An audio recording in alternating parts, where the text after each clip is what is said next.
Bonjour à tous. Alors je pense et j'espère que vous avez entendu parler de cet appel des 15 000 scientifiques de par le monde entier, hein, des scientifiques qui sont pour certains prix Nobel.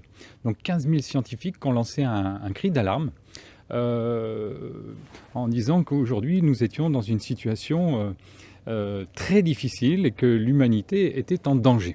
Donc, pour ma part, il y a une quinzaine d'années, j'ai fait un site que vous pouvez trouver sur Internet en tapant scénario catastrophe. Il arrivera en première page, première position, très probablement. Scénariocatastrophe.com, où je faisais à cette époque l'inventaire de toutes les catastrophes qui nous menaçaient, qui nous menacent toujours, hein, et de plus en plus, malheureusement. Et donc, ces scientifiques ont fait aussi cet inventaire. Et aujourd'hui, il faut savoir par exemple que l'eau douce, les ressources par habitant ont diminué, ont été divisées par 2 depuis 1960. Donc c'est quand même énorme.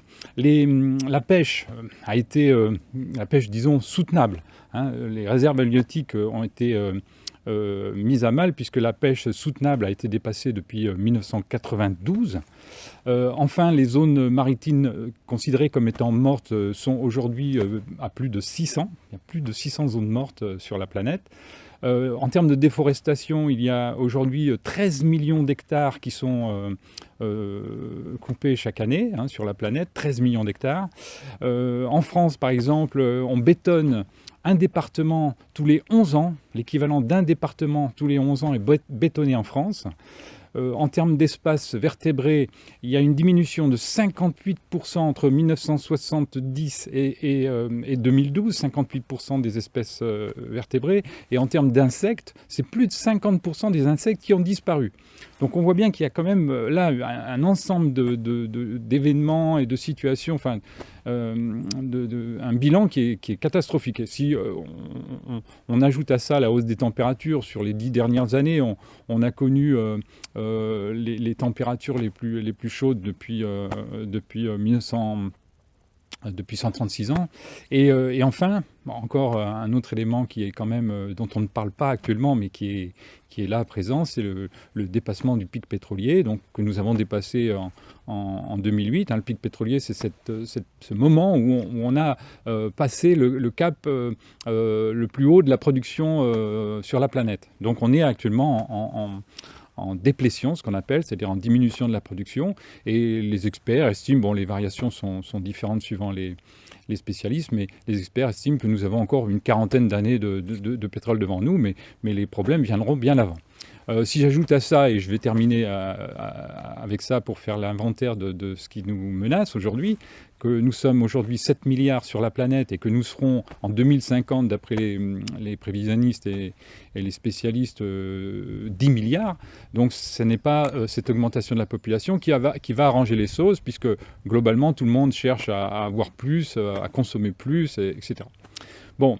D'où le problème que l'effondrement de notre civilisation, l'effondrement de notre société, ce n'est pas de se demander si elle va avoir lieu, parce qu'elle aura lieu, mais c'est de se demander quand elle va avoir lieu. Alors ça, personne n'est capable de le dire, bien entendu, mais aujourd'hui, c'est un petit peu comme une grenouille. Vous savez, c'est cette grenouille que l'on met dans une bassine d'eau chaude, enfin d'eau tiède, qu'on chauffe, elle se sent bien, et puis on chauffe, elle va mourir dans sa bassine sans s'en rendre compte.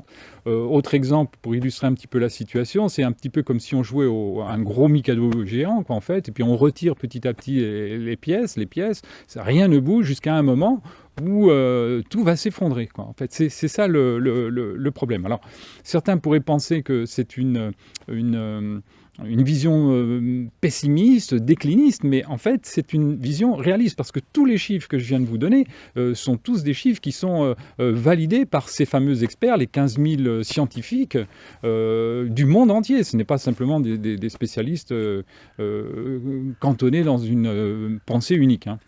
Donc voilà. Alors pourquoi je vous parle de tout ça? C'est parce qu'aujourd'hui, c'est l'initiative qui est proposée dans les coteaux de Pressas, hein, c'est de mettre en place des ateliers qui ont pour objectif de se préparer, de créer une forme de dynamique de groupe, de résilience en fait, qui va permettre, c'est l'objectif, de se préparer, c'est-à-dire d'apprendre à mieux maîtriser son environnement et surtout à consommer moins.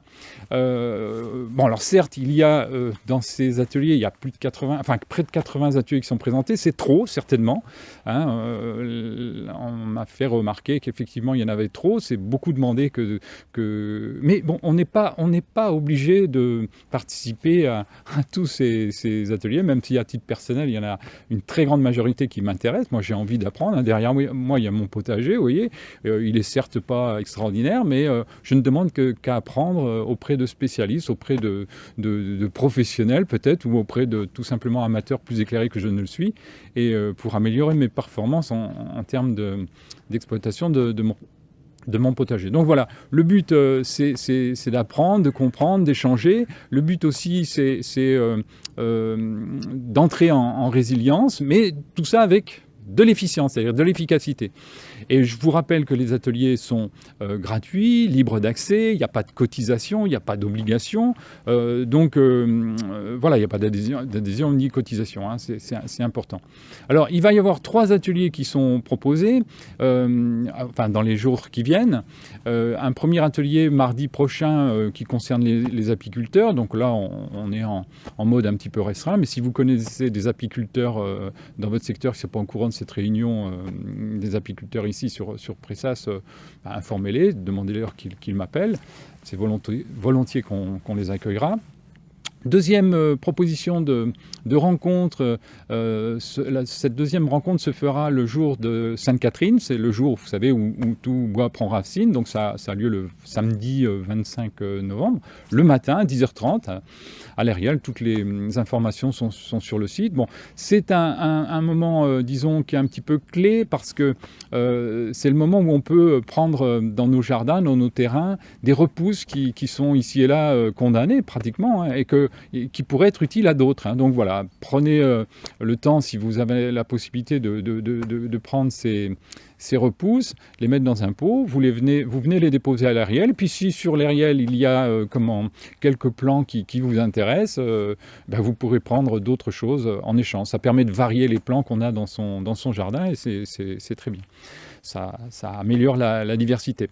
Et enfin, dernier rendez-vous qui est proposé, c'est un rendez-vous qui va permettre, enfin pour certains en tout cas, d'apprendre, en tout cas je m'engage à ce que tous ceux qui viendront à cette réunion apprennent des choses pour améliorer ses performances énergétiques, en tout cas pour faire des économies d'énergie dans sa maison. Et donc je vais vous proposer une 50aine de suggestions, d'idées, que l'on débattra, pour lesquelles on va échanger, et qui vont permettre aux uns aux autres de faire des économies. Voilà, donc à partir de là, je vous invite à prendre conscience de tout ce que je viens de dire, à participer à ces ateliers.